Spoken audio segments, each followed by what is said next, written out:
Angkat kaki dari rumah anak saya, sekarang juga. Tangan Bu Rati melayang, menampar pipi saya keras di depan seluruh tamu arisan. Saya tidak melawan, saya hanya diam. Menatap wanita itu, lalu tersenyum tipis. Karena Bu Rati tidak tahu satu hal, rumah yang ia banggakan itu, setiap batu batanya, atas nama saya. Dan besok pagi, semua kartu. Semua rekening. Semua fasilitas yang selama ini mereka nikmati akan saya tutup dalam satu kali tekan. Halo, sahabat. Selamat datang kembali di channel ini. Sebelum kita masuk ke ceritanya, tolong tekan tombol like dan subscribe ya. Tulis juga nama dan kota kalian di kolom komentar supaya kita makin akrab. Cerita kali ini tentang seorang perempuan yang dianggap mesin uang oleh keluarga suaminya sendiri. Sampai akhirnya ia memutuskan untuk mematikan mesin itu. Selamat menyimak. Nama saya Naysila. Usia saya 34 tahun. Saya pemilik 3 klinik kecantikan di kawasan BSD City dan sekitarnya. Saya juga yang memegang seluruh pembukuan usaha itu sendiri. Dari rekening sampai pajak. Sudah 8 tahun saya menjadi istri Mas Galih. Dan selama 8 tahun itu, saya yang menopang segalanya. Orang melihat saya sebagai perempuan beruntung. Punya usaha, punya rumah, punya anak. Tapi tidak ada yang tahu di balik pintu rumah itu. Saya hanyalah dompet berjalan yang tidak punya nama. Setiap pagi saya bangun pukul 5, menyiapkan sarapan untuk seluruh penghuni rumah, mengantar anak saya, lalu berangkat ke klinik. Saya bekerja sampai sore, mengurus karyawan, melayani pelanggan, memeriksa keuangan. Malamnya saya pulang, memasak makan malam, lalu duduk sampai larut mengurus pembukuan 3 klinik sekaligus. Itu rutinitas saya, hari demi hari, tahun demi tahun. Sementara itu, di rumah yang sama, suami saya dan ibunya menjalani hidup yang sama sekali berbeda. Mereka bangun siang, mereka makan apa yang saya sediakan, mereka memakai uang yang saya hasilkan, dan mereka melakukannya sambil merasa bahwa sayalah yang beruntung bisa melayani mereka. Saya tidak pernah meminta penghargaan yang muluk. Saya tidak butuh dipuji. Saya hanya ingin dianggap manusia. Saya hanya ingin dihargai sebagai istri, sebagai menantu, sebagai ibu. Tapi bahkan hal sesederhana itu pun tidak pernah saya dapatkan. Mari saya ceritakan dari awal. Saya menikah dengan Mas Galih 8 tahun lalu. Waktu itu ia bekerja sebagai supervisor di sebuah perusahaan distribusi. Gajinya lumayan, kami hidup sederhana, tapi cukup. Waktu itu Mas Galih adalah lelaki yang berbeda. Ia rajin, ia perhatian, ia selalu pulang tepat waktu. Saya ingat, di tahun-tahun pertama, ia sering membantu saya membereskan klinik di malam hari. Ia yang menyemangati saya ketika usaha saya hampir bangkrut. Mungkin karena itulah saya begitu setia padanya. Bahkan ketika ia sudah berubah menjadi orang yang sama sekali asing. Saya sendiri sudah merintis klinik kecil sejak sebelum menikah. 1 ruko sewaan, 2 karyawan. Saya rawat usaha itu seperti anak kandung. Pagi saya di klinik, malam saya pegang buku kas sampai mata perih. Tahun demi tahun, usaha saya tumbuh. Dari 1 ruko menjadi 3 klinik. Saya beli rumah di BSD secara kredit atas nama saya sendiri. Karena saya yang membayar uang muka dari tabungan usaha. Mas Galih tahu itu. Ia ada saat saya menandatangani akta di hadapan notaris. Bahkan, ia yang mengantar saya hari itu. Dan berkata bangga, "Ini hasil kerja kerasmu, Sila. Kamu pantas mendapatkannya." Saya menyimpan kalimat itu di hati. Saya tidak pernah menyangka suatu hari lelaki yang sama akan berdiri diam ketika ibunya menampar saya. Tapi entah sejak kapan, semua itu berubah. Mas Galih mulai pulang lebih siang, lalu lebih jarang. Ia bilang sedang ada proyek di luar kota. Saya percaya. Saya selalu percaya. Yang saya tidak tahu, ia sudah tidak punya kantor lagi untuk dituju. Mertua saya, Bu Rati, tinggal bersama kami sejak tahun ketiga pernikahan. Awalnya saya senang. Saya pikir anak saya, Kayla, akan punya nenek yang menemani. Tapi kehadiran Bu Rati membawa sesuatu yang lain. Ia membawa gengsi. Gengsi yang tidak pernah ia bayar sendiri. Pagi itu, suara riuh terdengar dari teras rumah. Saya sedang menyiapkan sarapan Kayla ketika Bu Ratih masuk dengan wajah berseri. Di tangannya tergantung sebuah tas tangan merah menyala, mengkilap. Jelas mahal. Lihat ini. Jeng, katanya keras. Sengaja, supaya tetangga sebelah mendengar. Tas impor, kulit asli. Galih yang beli untuk ibunya. Anak saya itu memang paling tahu cara membahagiakan orang tua. Saya berhenti sejenak di ambang dapur. Tas itu saya kenal. Saya yang melihat tagihannya muncul di aplikasi tadi malam. 8 juta rupiah. Dibeli memakai kartu kredit tambahan yang saya buat atas nama saya. Yang saya pegangkan kepada Mas Galih untuk keperluan darurat. Dan tagihan itu tentu saja akan jatuh ke saya akhir bulan. Saya menelan rasa perih. Saya tidak berkata apa-apa. Saya hanya melanjutkan memotong roti untuk anak saya. Bukan 8 jutanya yang menyakitkan. Saya bisa menghasilkan 8 juta dalam beberapa hari kerja. Yang menyakitkan adalah kebohongan itu. Bahwa Galih yang membelinya. Bahwa anak laki-lakinya yang berbakti. Padahal Galih sudah berbulan-bulan tidak menghasilkan apa-apa. Dan tas itu dibeli dengan uang saya. Lalu dipakai untuk membanggakan orang lain di depan tetangga. Sementara saya yang membayarnya. Berdiri di sana seperti pelayan. Sila, panggil Bu Ratih kemudian tanpa menoleh. Nanti siang teman-teman arisan ibu datang ke sini. Tolong siapkan kue yang bagus. Jangan yang murahan. Ibu malu kalau menjamu tamu dengan yang biasa-biasa saja. Baik, Bu. Jawab saya pelan. Itulah hidup saya. Saya yang membayar, mereka yang membanggakan. Beberapa hari kemudian, saya menerima notifikasi lain di aplikasi perbankan saya. Sebuah transaksi di restoran mewah di pusat kota. 3 juta rupiah. Saya tidak ke restoran itu. Saya tidak pernah ke sana. Ketika Mas Galih pulang malamnya, saya bertanya dengan tenang, Mas, ada transaksi restoran 3 juta hari ini. Mas, makan di sana. Mas Galih mengangguk santai. Iya. Mas traktir ibu dan Wulan. Sekalian merayakan rencana pertunangan. Masa keluarga makan enak sekali saja tidak boleh? Bukan tidak boleh, Mas, kata saya. Tapi 3 juta untuk sekali makan. Itu hampir setengah gaji karyawan klinik saya sebulan. Ia mendengus. Kamu itu hitung-hitungan sekali. Untung kamu menikah dengan saya. Jadi bisa kenal hidup yang lebih baik. Coba kalau tidak, kamu cuma jadi tukang klinik biasa. Saya menatapnya. Tukang klinik biasa. Begitulah ia melihat saya. Padahal tukang klinik biasa itulah yang membiayai setiap suap nasi yang masuk ke mulutnya. Saya tidak menjawab. Saya hanya mencatat transaksi itu dalam hati. Menambahkannya ke daftar panjang yang terus tumbuh. Daftar yang suatu hari nanti akan saya tutup. Sekali, untuk selamanya. Hari itu berlalu seperti biasa. Tapi malamnya sesuatu yang lain terjadi. Mas Galih pulang larut. Wajahnya kusut.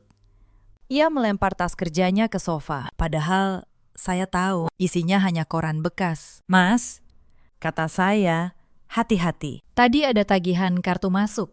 8 juta untuk tas ibu. Bulan ini pengeluaran kita sudah lewat batas. Mas Galih menatap saya dengan mata dingin. Kamu itu kenapa sih?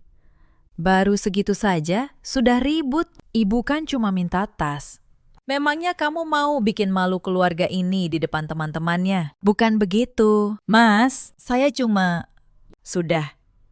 Potongnya. Jangan bahas uang terus. Kamu itu istri, bukan rentenir. Saya terdiam.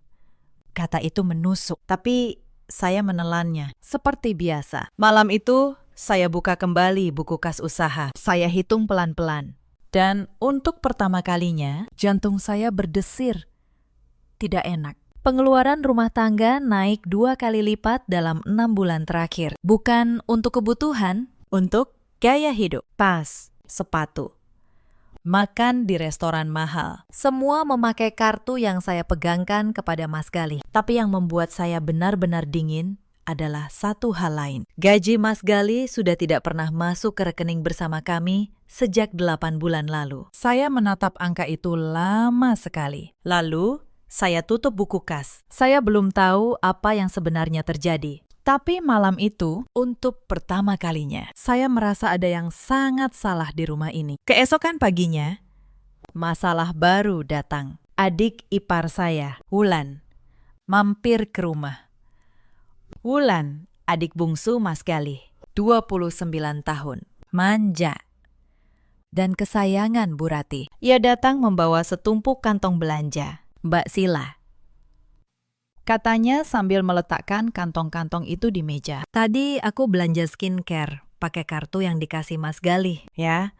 Habisnya 4 juta. Gak apa-apa kan? Kan keluarga. Saya menatap kantong-kantong itu. 4 juta dengan kartu saya tanpa bertanya lebih dulu. Wulan, kata saya menahan suara. Kartu itu untuk keperluan darurat, bukan untuk belanja. Wulan mengerutkan dahi, lalu tertawa kecil.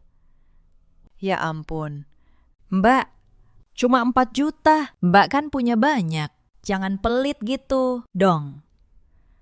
Nanti aku bilangin ibu. Loh, lalu ia berlalu begitu saja, meninggalkan kantong-kantong itu di meja makan saya. Sebelum keluar, ia berbalik sekali lagi. Oh iya, Mbak, minggu depan aku ada acara bridal shower sama teman-teman. Aku pesan tempat dan catering pakai kartu yang sama, ya.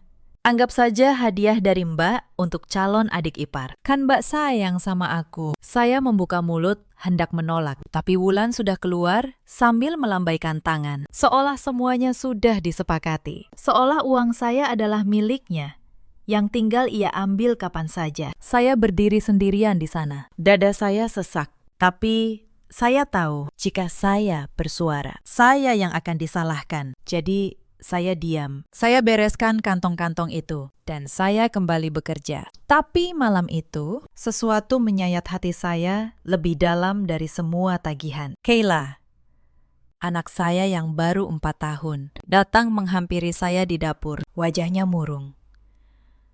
Bunda, katanya pelan. Tadi nenek bilang, Bunda cuma numpang di rumah ini. Numpang itu apa? Bunda, saya berlutut. Memeluknya erat. Saya tahan air mata saya supaya ia tidak melihatnya. Numpang itu bukan apa-apa. Sayang, kata saya. Nenek cuma bercanda. Bunda di sini bersama Kayla dan itu yang penting. Tapi di dalam hati sesuatu retak. Mereka boleh menghina saya. Mereka boleh menganggap saya mesin uang. Tapi ketika mereka mulai meracuni anak saya dengan kata-kata itu, saya tahu ini sudah melewati batas. Saya kira itu sudah cukup buruk. Ternyata itu baru permulaan. Beberapa hari kemudian, Mbak Yanti, manajer klinik saya, menelpon dengan suara cemas. Bu Naisila, maaf. Tadi Bapak Gali datang ke klinik. Beliau bilang sedang butuh uang untuk keperluan keluarga. Beliau pinjam kas operasional klinik. 3 juta. Bu, saya menutup mata sejenak. Kas operasional, uang untuk gaji karyawan, dan persediaan obat. Mbak Yanti, kata saya pelan. Mulai sekarang, jangan pernah keluarkan uang klinik untuk siapapun selain saya. Sekalipun itu suami saya. Mengerti? Baik. Bu, jawabnya ragu. Saya meletakkan telepon. Tangan saya dingin. Suami saya sekarang sudah berani mengambil uang dari usaha yang saya bangun sendiri. Usaha yang sama sekali bukan urusannya. Sore itu saya pulang lebih awal. Saya ingin bicara dengan Mas Gali. Baik-baik. Sebagai suami istri. Tapi yang saya temukan di rumah membuat saya berhenti di ambang pintu. Bu Rati sedang duduk di ruang tamu bersama 2 orang asing. Seorang pria dan seorang wanita berpakaian rapi. Di meja ada brosur dan dokumen. Nah, ini menantu saya, kata Bu Rati ketika melihat saya. Sila, kebetulan kamu pulang. Ini Pak Hendra, agen properti. Ibu sudah lihat-lihat rumah untuk Wulan. Ada satu yang bagus. Harganya 300 juta. Uang. Mukanya kamu yang bayar, ya.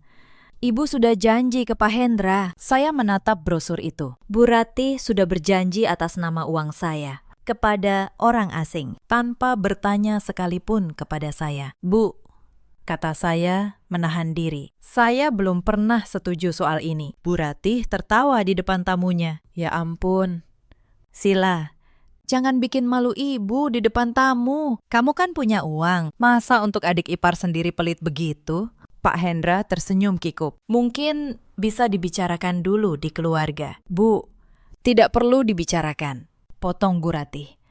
Menantu saya ini cuma gengsi saja, pura-pura tidak punya uang. Saya menarik napas dalam. Saya tidak menjawab. Saya hanya masuk ke kamar, menutup pintu, dan duduk di tepi tempat tidur. Di luar, saya masih bisa mendengar Bu Ratih tertawa, menjanjikan uang yang bukan miliknya. Saat itulah saya sadar, kesabaran saya benar-benar sudah habis. Tapi saya belum bergerak, belum waktunya. 2 hari setelah itu, saya kehilangan sesuatu yang tidak ternilai harganya. Saya menyimpan sebuah kalung emas peninggalan ibu saya di laci kamar. Kalung itu satu-satunya kenangan yang saya punya dari beliau. Bukan soal harganya, tapi soal artinya. Pagi itu, ketika saya hendak memakainya, laci itu kosong. Saya mencari kemana-mana, hati saya berdebar. Lalu saya bertanya pada Mas Galih yang sedang santai menonton televisi. Mas, kalung ibu saya di laci, kemana? Mas Galih tidak menoleh. Oh, itu. Mas gadaikan. Mas butuh uang. Sila, ada keperluan mendadak. Saya terpaku. Mas menggadaikan kalung ibu saya tanpa bilang. Itu kenangan satu-satunya dari almarhumah ibu saya. Mas, ia akhirnya menoleh. Wajahnya tanpa rasa bersalah sedikit pun. Ya ampun. Sila, cuma kalung. Nanti Mas, tebus lagi kalau ada uang. Lagi pula, di rumah ini kan semua barang milik bersama. Tidak ada yang namanya milikmu, milikku. Milik bersama. Saya hampir tertawa mendengarnya. Semua yang saya hasilkan adalah milik bersama. Tapi, setiap rupiah yang ia ambil dari kantongnya sendiri, yang sudah lama kosong, tidak pernah ada. Saya tidak menjawab. Saya berbalik, masuk ke kamar mandi, dan di sanalah. Untuk pertama kalinya dalam waktu yang sangat lama, saya menangis dalam diam. Bukan karena kalung itu, tapi karena saya akhirnya benar-benar mengerti. Lelaki yang saya nikahi sudah tidak ada lagi. Yang tersisa hanyalah seseorang yang melihat saya sebagai dompet. Beberapa hari kemudian, Mas Galih membawa topik yang membuat saya benar-benar tersadar betapa jauh keserakahan mereka sudah melangkah. Malam itu ia masuk ke kamar dengan wajah serius, seolah membawa kabar penting. Sila, katanya. Mas, sudah pikir matang-matang. Klinikmu yang di Serpong itu, sebaiknya kamu jual saja. Uangnya kita pakai untuk modal usaha calon adik ipar dan untuk renovasi rumah. Biar ibu senang. Saya menatapnya tidak percaya. Mas menyuruh saya menjual klinik. Klinik yang saya bangun dari nol. Untuk modal orang lain. Ya, untuk keluarga. Sila, katanya enteng. Kamu kan masih punya 2 klinik lagi. Tidak akan rugi. Lagi pula, sebagai istri, kamu harus mendukung keputusan keluarga. Saya tertawa kecil. Getir. Keputusan keluarga. Mas, klinik itu bukan milik keluarga. Itu milik saya. Dan saya tidak akan menjual apapun untuk orang yang tidak pernah menghargai saya. Wajah Mas Galih mengeras. Kamu ini makin lama makin berani melawan, ya. Awas saja kalau ibu tahu. Ia keluar dari kamar, membanting pintu. Saya duduk sendirian di tepi tempat tidur. Tapi kali ini saya tidak menangis. Saya hanya tersenyum tipis. Karena saya tahu mereka sudah menggali lubang mereka sendiri dan tinggal menunggu hari mereka jatuh ke dalamnya. Malam itu saya menelpon Bu Sari. Bu, kata saya, percepat semuanya. Saya tidak bisa menunggu lebih lama lagi. Seminggu kemudian, Bu Ratih memanggil saya ke ruang tengah. Wajahnya serius. Mas Galih duduk di sebelahnya. Diameter. Sila, kata Bu Ratih, Wulan sebentar lagi menikah. calon suaminya dari keluarga baik-baik. Ibu tidak mau Wulan malu. Jadi ibu sudah putuskan, kita akan belikan Wulan rumah sebagai hadiah pernikahan. Saya mengernyit. Rumah? Bu, iya. Yang sederhana saja. Sekitar 200 juta untuk uang mukanya. Kamu yang urus, ya. Kamu kan punya usaha. Lagi pula, ini demi nama baik keluarga. Saya menoleh ke arah Mas Gali, berharap ia bicara. Tapi suami saya hanya menunduk, lalu berkata pelan, "Iya, Sila, tolong bantu adikmu. Kita ini satu keluarga." Saya menahan napas. 200 juta untuk uang muka rumah adik ipar yang bahkan tidak pernah menghargai saya. "Bu," kata saya selembut mungkin. "Maaf, tapi usaha saya juga sedang butuh modal. Saya tidak bisa keluarkan uang sebesar itu sekarang." Wajah Bu Ratih langsung berubah. "Apa? Kamu menolak? Kamu ini menantu macam apa? Keluarga ini sudah memberimu tempat, memberimu suami. Dan kamu sekarang pelit untuk adikmu sendiri. Bukan begitu, Bu. Sudah. Jangan banyak alasan." Bentaknya. "Kamu pikir kamu siapa di rumah ini? Tanpa Gali, kamu bukan apa-apa." Saya menunduk. Saya tidak menjawab, tapi di dalam dada saya, sesuatu mulai membeku. Malam itu, saya tidak bisa tidur. Saya pergi ke ruang kerja, membuka laptop, dan mulai menelusuri satu persatu mutasi rekening. Bukan rekening usaha, rekening pribadi Mas Gali. Dan di sanalah saya menemukan kebenaran yang selama ini disembunyikan dari saya. Tidak ada gaji masuk. Tidak ada 1 rupiah pun selama 8 bulan. Yang ada hanya transaksi keluar, restoran, hotel, toko mahal, semuanya dibiayai dari kartu yang saya pegangkan dan dari tarikan tunai rekening bersama yang saya isi setiap bulan. Suami saya sudah tidak bekerja sejak 8 bulan lalu. Ia kehilangan pekerjaannya dan ia menyembunyikannya dari saya. Setiap pagi ia berpura-pura berangkat kerja, lalu menghabiskan hari entah di mana, dan pulang seolah baru lelah bekerja. Sementara saya membanting tulang di 3 klinik. Ia dan ibunya menghabiskan uang saya untuk gengsi. Keesokan paginya, saya memutuskan untuk menguji satu hal. Saya bertanya pada Mas Gali saat sarapan, dengan nada sebiasa mungkin. "Mas, bagaimana proyek di kantor?" "Lancar." Ia tidak natap saya. "Lancar." "Sibuk sekali." "Banyak lemburan." "Oh, ya," kata saya. "Berarti bonus akhir tahun nanti lumayan dong." "Iya, insya Allah." Jawabnya cepat. Masih tidak menatap saya. Saya hanya tersenyum. Setiap kata yang keluar dari mulutnya adalah kebohongan. Ia bahkan tidak punya kantor untuk dituju. Tapi ia masih bisa berbohong tentang lemburan dan bonus dengan wajah setenang air. Saat itulah, sisa-sisa terakhir rasa cinta saya padanya benar-benar padam. Bukan amarah yang saya rasakan, hanya kekosongan. Seperti melihat orang asing yang kebetulan tidur di sebelah saya selama bertahun-tahun. Saya menutup laptop malam itu. Saya tidak menangis. Air mata saya sudah habis jauh sebelum malam ini. Saya hanya duduk diam di kegelapan, menatap dinding. Dan untuk pertama kalinya dalam 8 tahun, kepala saya terasa sangat jernih. Mereka pikir saya mesin uang. Baiklah, mari kita lihat apa yang terjadi ketika mesin itu berhenti. Tapi saya tidak terburu-buru. Saya perempuan yang sabar. Saya tahu, balasan yang paling pedih adalah balasan yang datang tepat di puncak kesombongan mereka. Saya akan membiarkan mereka naik setinggi-tingginya. Membiarkan mereka merasa paling menang. Lalu saya tarik lantai dari bawah kaki mereka dalam satu gerakan, di hadapan semua orang yang selama ini mereka pamerkan. Esok paginya, saya berpura-pura seperti tidak terjadi apa-apa. Saya tetap menyiapkan sarapan. Saya tetap tersenyum. Saya tetap menjawab baik, "Bu," pada setiap perintah. Tapi diam-diam saya mulai bergerak. Hari itu saya menemui sahabat lama saya, Bu Sari. seorang notaris, dan pengacara. Kami duduk di sebuah kafe yang tenang. Saya ceritakan semuanya. Bu Sari mendengarkan dengan saksama. Lalu ia bertanya, "Rumah itu atas nama siapa?" "Sila." "Atas nama saya," jawab saya.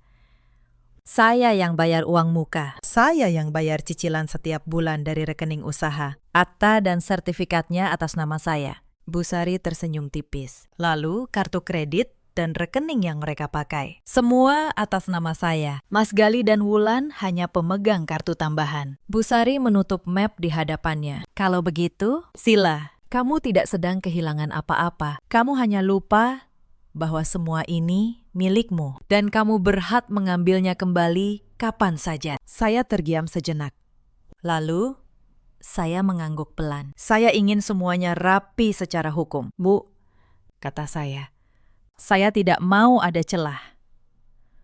Saya mau di hari mereka paling tinggi, mereka jatuh paling dalam. Tapi, semuanya harus sah. Bu Sari menatap saya, lalu mengangguk.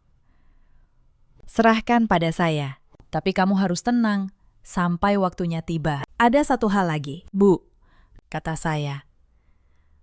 "Saya ingin mengamankan usaha saya dulu. Saya akan pindahkan rekening operasional ketiga klinik ke rekening baru yang tidak diketahui siapapun. Saya akan ganti semua akses. Mas Gali tidak boleh lagi bisa menyentuh sepeser pun dari klinik." Bu Sari mengangguk setuju. "Itu langkah yang bijak. Amankan sumber kekuatanmu dulu, baru bergerak."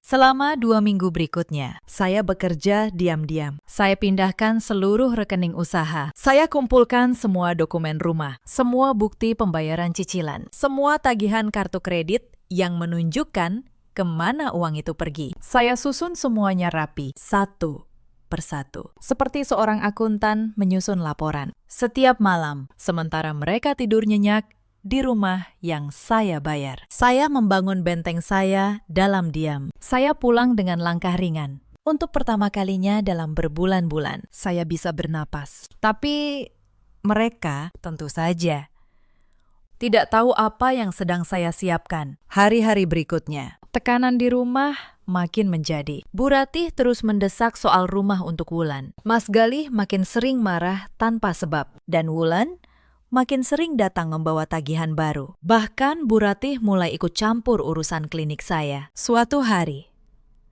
ia datang ke klinik utama saya tanpa pemberitahuan, di depan para pelanggan dan karyawan. Ia berkata keras kepada Mbak Yanti, "Saya ibu mertua pemilik tempat ini. Mulai sekarang, kalau ada keuntungan, setor dulu ke saya." Naysila itu poros, tidak bisa pegang uang. Mbak Yanti kebingungan menatap saya yang kebetulan ada di sana. Beberapa pelanggan berbisik-bisik. Saya menarik Bu Ratih ke ruang belakang dengan sopan, tapi tegas. "Bu," kata saya pelan, "ini tempat usaha saya. Tolong jangan membuat keributan di depan pelanggan. Ini bisa merusak nama baik klinik." Bu Ratih mendelik.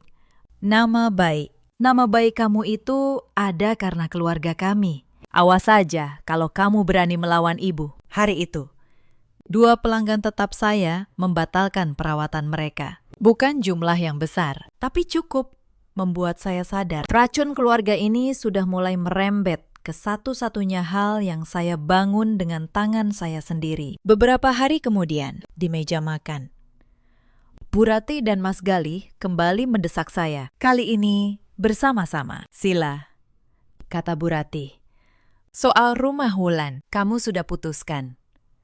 Ibu sudah terlanjur janji ke calon besan. Kalau kamu tidak bayar, ibu yang malu." "Bu," kata saya sudah bilang, saya tidak punya uang sebanyak itu." Mas Gali menggebrak meja. "Jangan bohong, Sila.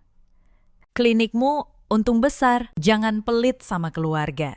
Kamu pikir kamu bisa enak-enakan sendirian, sementara keluarga susah." Saya menatap suami saya, lelaki yang tidak menghasilkan 1 rupiah pun selama setahun. Kini menuduh saya pelit. Ironi yang begitu pahit sampai hampir terasa lucu. "Mas," kata saya, "tenang. Kalau keluarga ini susah, kenapa bukan Mas yang bekerja? Kenapa selalu saya yang harus membayar?" Wajah Mas Gali memerah. Untuk sesaat, saya melihat ketakutan di matanya. Ketakutan bahwa rahasianya akan terbongkar. Tapi ia menutupinya dengan amarah. Beraninya kamu bicara begitu pada suamimu. Dasar istri tidak tahu diri. Saya tidak menjawab, saya hanya menatapnya. Dan dalam diam itu, saya tahu. Hitungan mundur menuju keruntuhan, mereka sudah dimulai. Suatu sore, Bu Ratih mengadakan arisan besar di rumah. Ia mengundang belasan ibu-ibu kompleks. Meja penuh kue mahal. Semuanya saya yang bayar. Bu Ratih duduk di tengah, memamerkan tas barunya, perhiasannya. Semua hasil kartu saya. Saya melayani mereka satu persatu, membawa teh, membersihkan piring, seperti pembantu di rumah saya sendiri. Di tengah arisan, salah satu tamu bertanya, Bu Ratih, menantunya rajin sekali, ya. Kerja di mana? Bu Ratih tertawa. Oh, dia cuma buka-buka klinik kecil. Untung saja dia menikah dengan Galih, anak saya. Kalau tidak, mana mungkin dia bisa tinggal di rumah sebagus ini. Kami ini yang memberinya makan, sebenarnya. Tawa pecah di ruangan. Saya berdiri di sudut, memegang nampan, mendengar semuanya. Coba lihat tas ini. Lanjut Bu Ratih, mengangkat tas merahnya tinggi-tinggi. Anak saya, Galih, yang belikan. 8 juta. Tidak semua anak sebaik itu pada ibunya. Kalian harus belajar dari Galih. Ibu-ibu itu memuji-muji. Salah satu dari mereka bahkan berkata, beruntung sekali Bu Ratih punya anak sesukses Galih. Menantunya juga harus tahu diri, ya. Sudah dikasih hidup enak begini. Saya menggenggam nampan lebih erat. Setiap kata itu seperti jarum. Tapi saya tidak membantah. Saya hanya tersenyum. Lalu kembali ke dapur. Karena saya tahu, sebentar lagi, semua tawa itu akan berhenti. Dan ketika itu terjadi, tidak akan ada satupun dari mereka yang tertawa. Malam itu, setelah tamu pulang, masalah memuncak. Bu Ratih masuk ke kamar saya tanpa mengetuk. Ia membawa selembar kertas. Sila, ini surat dari bank. Ibu mau kamu jadi penjamin pinjaman untuk modal usaha calon suami Wulan. Tanda tangan di sini. Saya menatap surat itu. Sebuah perjanjian kredit 500 juta dengan rumah saya sebagai agunan. Mereka ingin menggadaikan rumah saya untuk orang lain. Bu, kata saya. Maaf, saya tidak bisa tanda tangan ini. Wajah Bu Ratih merah padam. Kamu menolak lagi. Dasar menantu durhaka. Kamu pikir kamu bisa hidup enak tanpa keluarga ini. Mas Galih masuk. Ikut membentak. Sila, tanda tangani saja. Jangan bikin malu. Tidak. Mas, kata saya tegas. Untuk pertama kalinya, saya tidak akan menggadaikan apapun. Saat itulah tangan Bu Ratih melayang. Plak. Pipi saya panas. Lalu ia menunjuk ke arah pintu. Keluar. Angkat kaki dari rumah anak saya. Kami tidak butuh menantu pelit sepertimu. Pergi sekarang juga, sebelum besok arisan pertunangan Wulan. Ibu tidak mau wajahmu mengotori acara itu. Saya menoleh ke arah Mas Galih. Untuk terakhir kalinya berharap ia akan membela saya. Berharap ia akan berkata, Bu, jangan begitu pada istri saya. Tapi suami saya hanya berdiri di sana, menunduk. Diameter. Ia bahkan tidak berani menatap saya. Diam itu lebih menyakitkan daripada tamparan Bu Ratih. Tamparan hanya melukai pipi. Tapi diamnya suami saya melukai sesuatu yang jauh lebih dalam. Sesuatu yang tidak akan pernah bisa diobati lagi. Saya menatap mereka berdua. Suami saya yang menunduk. Mertua saya yang berdiri penuh kemenangan. Dagu terangkat. Seolah baru saja memenangkan sebuah pertempuran besar. Lalu, saya tersenyum. Bukan senyum kalah, senyum seseorang yang baru saja dibebaskan dari penjara yang ia tinggali terlalu lama. Saya ambil tas saya. Saya gandeng Kayla.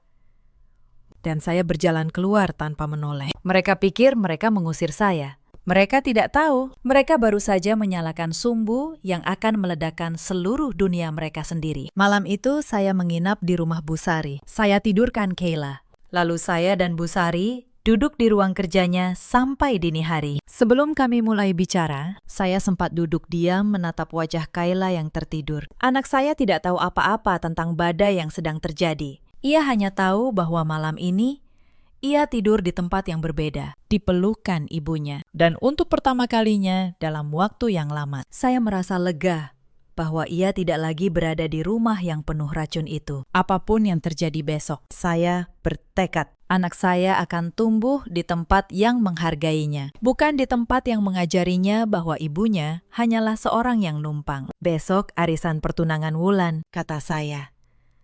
Seluruh keluarga calon suaminya akan datang. Bu Ratih ingin pamer. Itu hari kemenangan mereka. Bu Sari mengangguk. Lalu, kata saya pelan.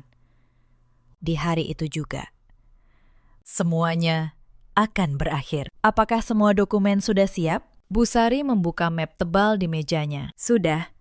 Sertifikat rumah atas namamu, lengkap. Surat pemberitahuan penghentian semua kartu tambahan, siap. Surat pemberitahuan bahwa rumah adalah milik pribadimu dan mereka tidak punya hak hukum apapun, siap.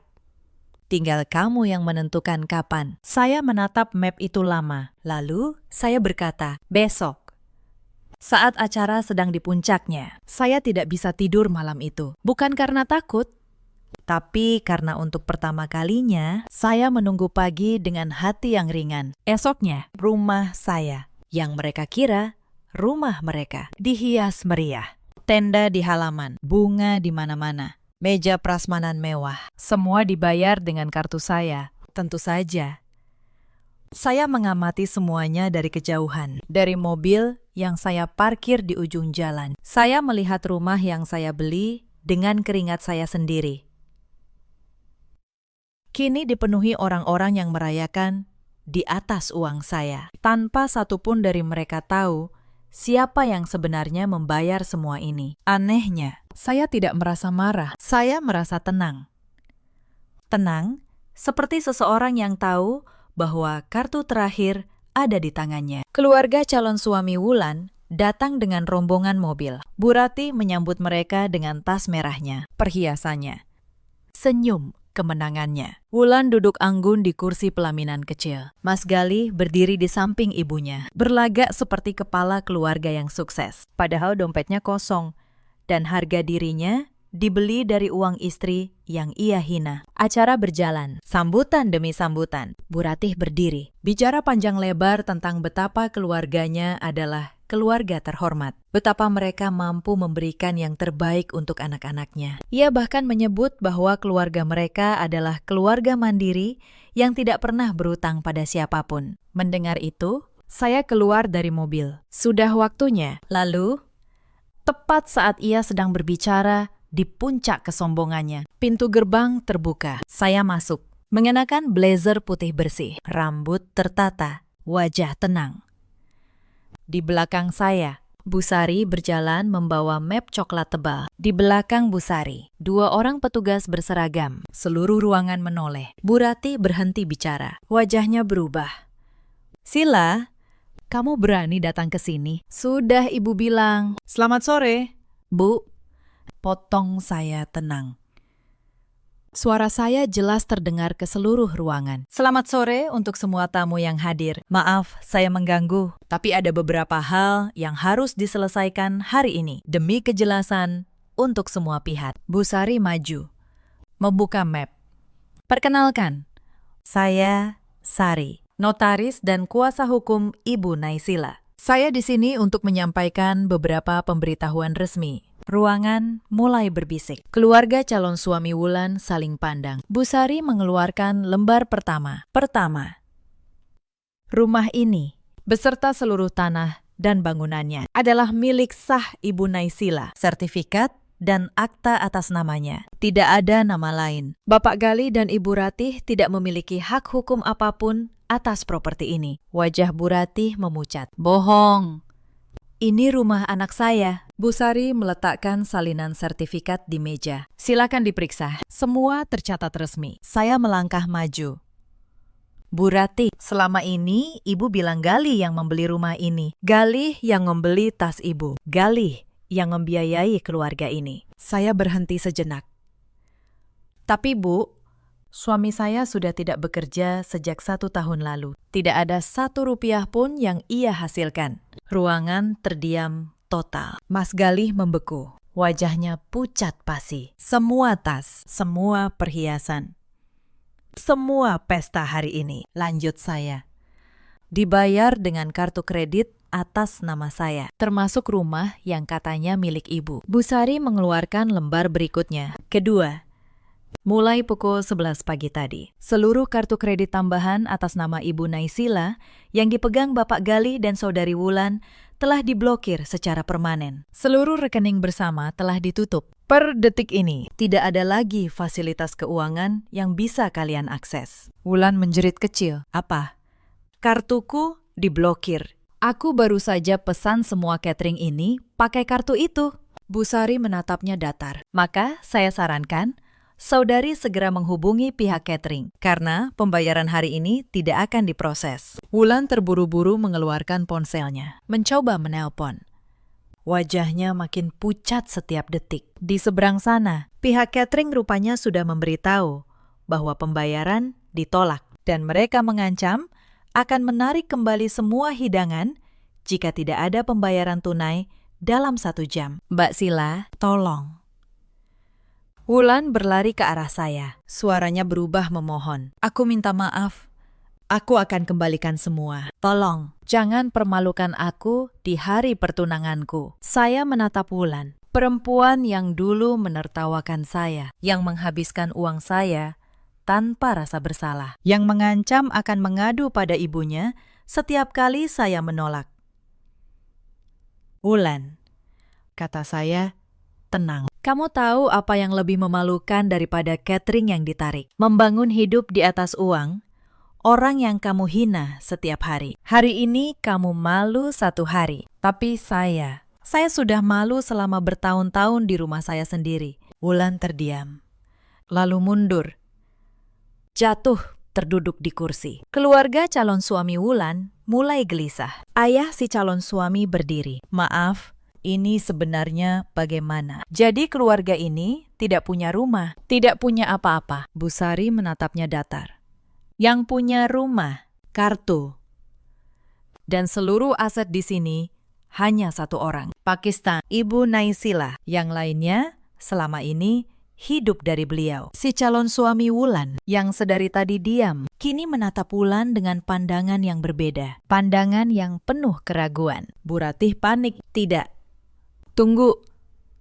Ini salah paham, tapi sudah terlambat. Saya menatap Bu Ratih, lalu berkata pelan, dengan suara yang tenang namun menusuk. Bu, kemarin ibu menampar saya dan menyuruh saya angkat kaki dari rumah anak ibu. Hari ini saya datang untuk memberitahu ibu 1 hal. Rumah ini milik saya. Kartu itu milik saya. Uang yang selama ini ibu banggakan, semuanya milik saya. Dan mulai hari ini, saya ambil kembali semuanya. Bu Ratih terjatuh ke kursi. Tas merahnya tergeletak di lantai. Untuk pertama kalinya, saya melihat wanita itu tanpa topeng gengsinya, tanpa tas mahal, tanpa perhiasan yang berkilau, tanpa suara yang selalu dikeraskan untuk didengar tetangga. Yang tersisa, hanya seorang wanita tua yang baru saja kehilangan seluruh dunia palsu yang ia bangun di atas keringat orang lain. Sila, bisik Bu Ratih.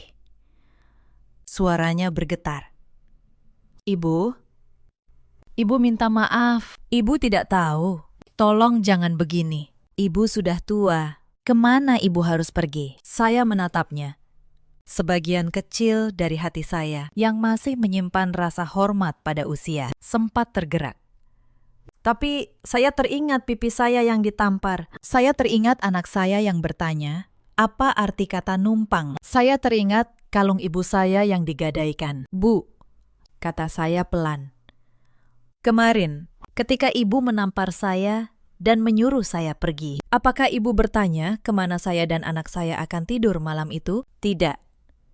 Ibu hanya peduli pada acara pertunangan ini. Jadi, maaf, Bu.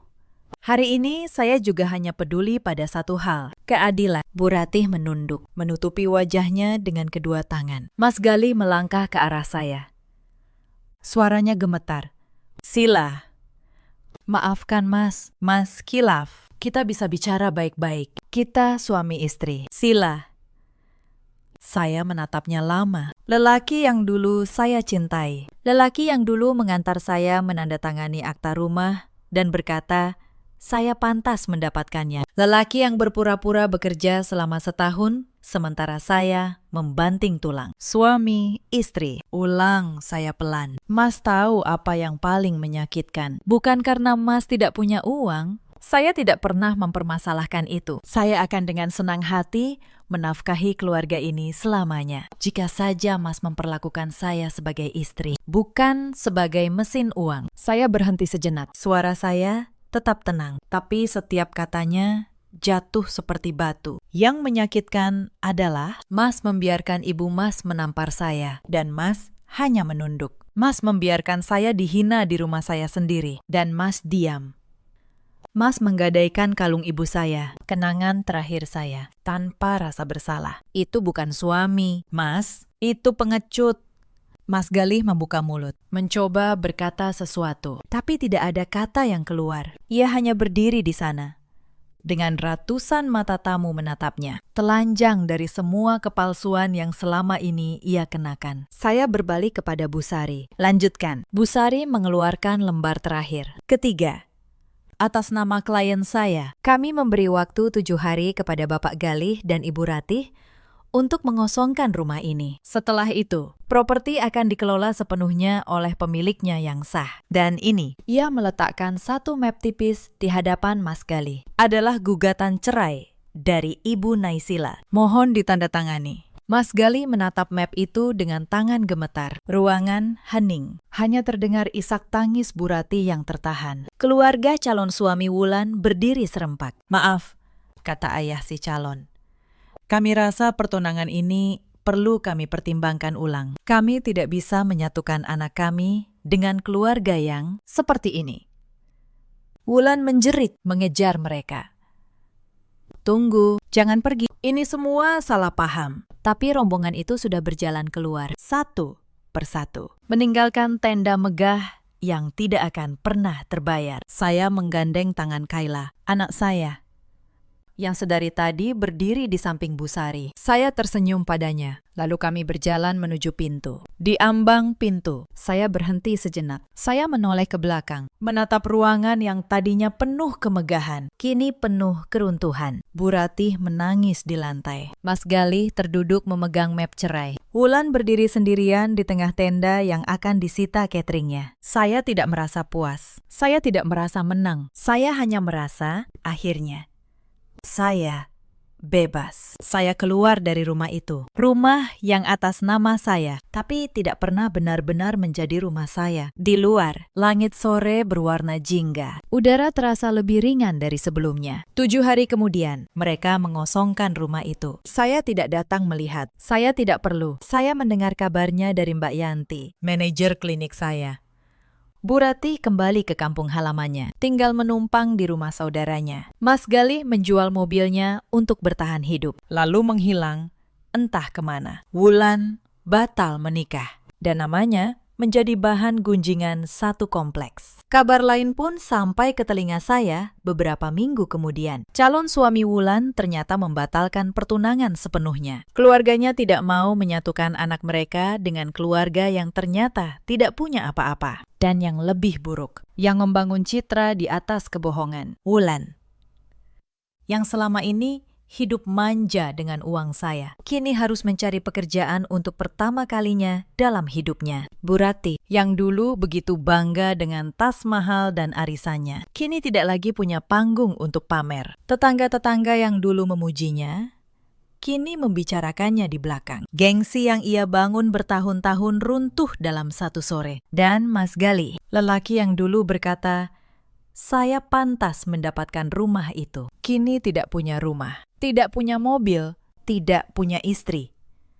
Hanya tersisa penyesalan yang datang terlambat. Saya sendiri menjual rumah itu. Saya tidak ingin menyimpan kenangan di dalamnya. Uangnya saya pakai untuk membuka klinik keempat dan untuk membeli rumah baru yang kecil, yang sederhana, tapi yang penuh tawa. Hanya saya dan Kayla. Beberapa bulan berlalu, klinik saya berkembang lebih pesat dari sebelumnya. Mungkin karena saya tidak lagi punya beban yang menyedot tenaga dan uang saya. Kayla tumbuh menjadi anak yang ceria. Ia tidak lagi bertanya tentang kata-kata yang menyakitkan. Rumah kami kecil, tapi di sana tidak ada lagi suara yang merendahkan. Tidak ada lagi tangan yang menampar. Beberapa bulan kemudian, Mas Galih sempat menghubungi saya. Pesannya panjang, penuh penyesalan. Ia bilang ia hilaf, ia menyesal.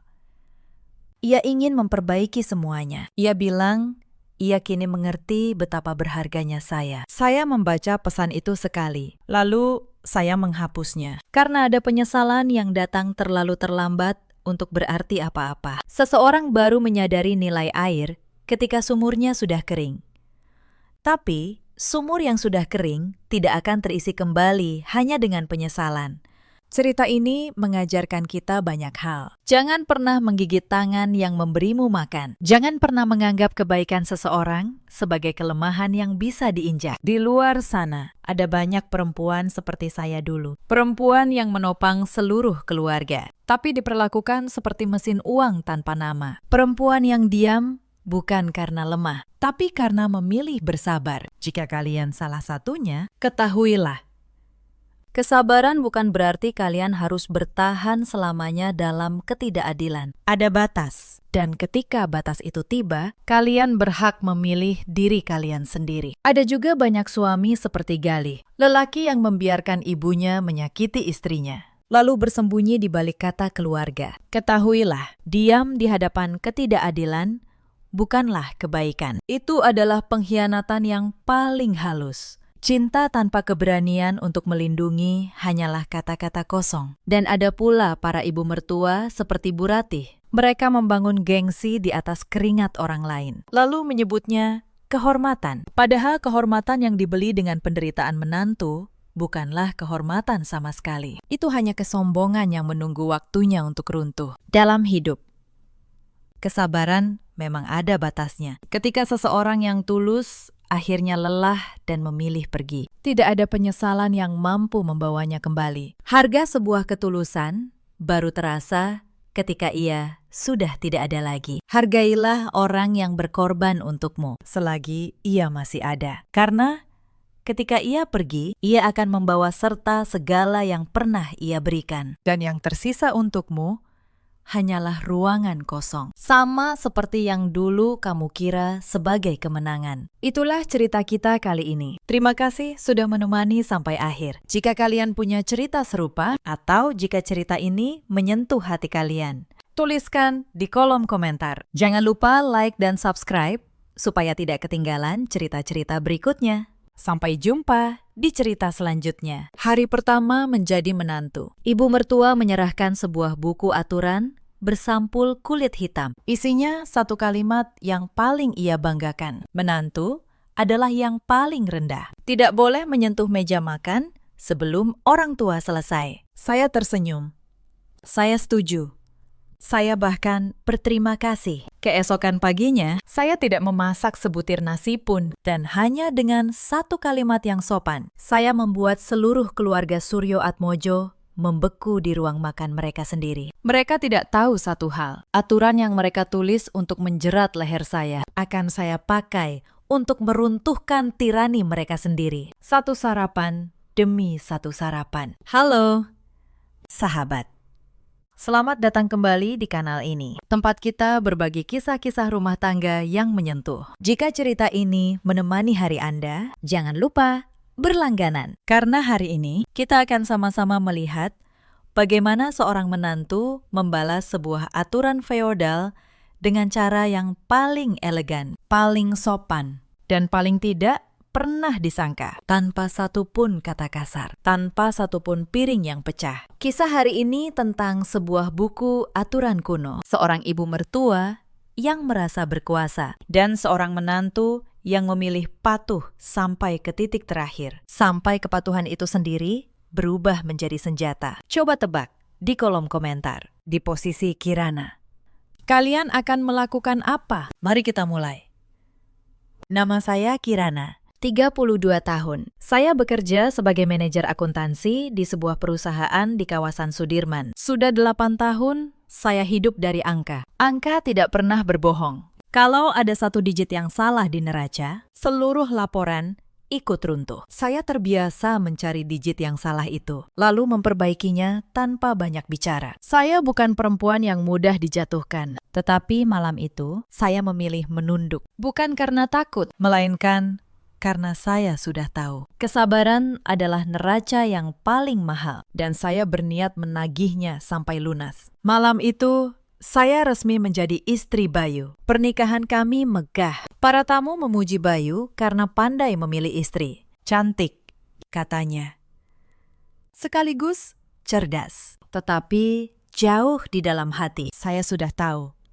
Menjadi menantu di keluarga Jakarta Lama yang kental dengan adat dan gengsi tidak akan pernah menjadi jalan yang bertabur bunga. Rumah keluarga Suryo Atmojo berdiri di kawasan Menteng. Rumah kuno bertingkat dengan kursi jati tua dan altar leluhur yang selalu wangi dupa. Rumah yang indah, tetapi indah dan hangat adalah dua hal yang berbeda. Kamar pengantin kami ditata rapi, spray merah menyala, sepasang bantal bersulam. Bayu menggenggam tangan saya. Matanya lelah setelah seharian menyambut tamu, tetapi masih hangat. Ia berbisik bahwa mulai sekarang, inilah rumah kami berdua. Ia akan selalu melindungi saya, katanya.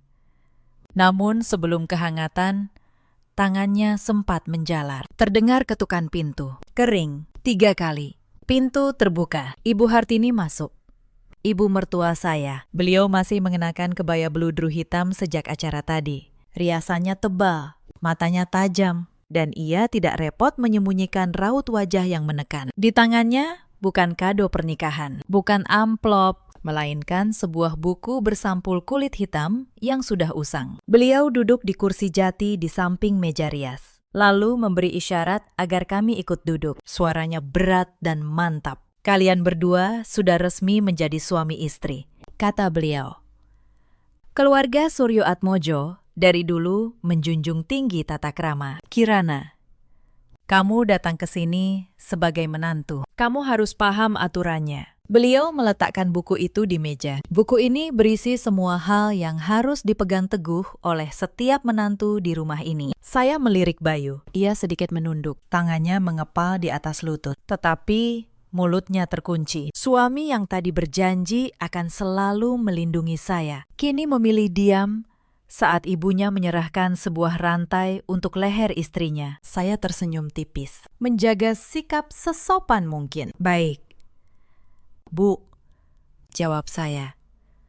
Kirana masih baru, masih banyak yang belum tahu. Mohon bimbingan Ibu. Ibu Hartini membuka halaman-halaman kertas yang sudah menguning. Beliau membaca dengan nada datar namun penuh wibawa. Aturan bangun tidur, aturan membersihkan altar, aturan berpamitan setiap keluar rumah. Saya mendengarkan dalam hati dan berpikir, semua ini wajar dalam keluarga lama. Namun ketika beliau sampai pada halaman terakhir, suasana di kamar itu mendadak membeku. Ibu Hartini menatap lurus ke mata saya. Beliau menekankan setiap kata. Ini aturan paling sakral di keluarga ini. Kamu menantu baru, posisimu paling rendah di bawah semua orang di rumah ini. Karena itu, kamu tidak boleh duduk satu meja saat orang yang lebih tua sedang makan. Kamu harus menunggu ibu dan suamimu selesai membersihkan meja sampai bersih. Baru setelah itu, kamu boleh memakan apa yang tersisa. Menantu makan sisa. Itu sudah dari sananya. Beliau menutup mulutnya sejenak, lalu melanjutkan. Ini cara melatih kesabaran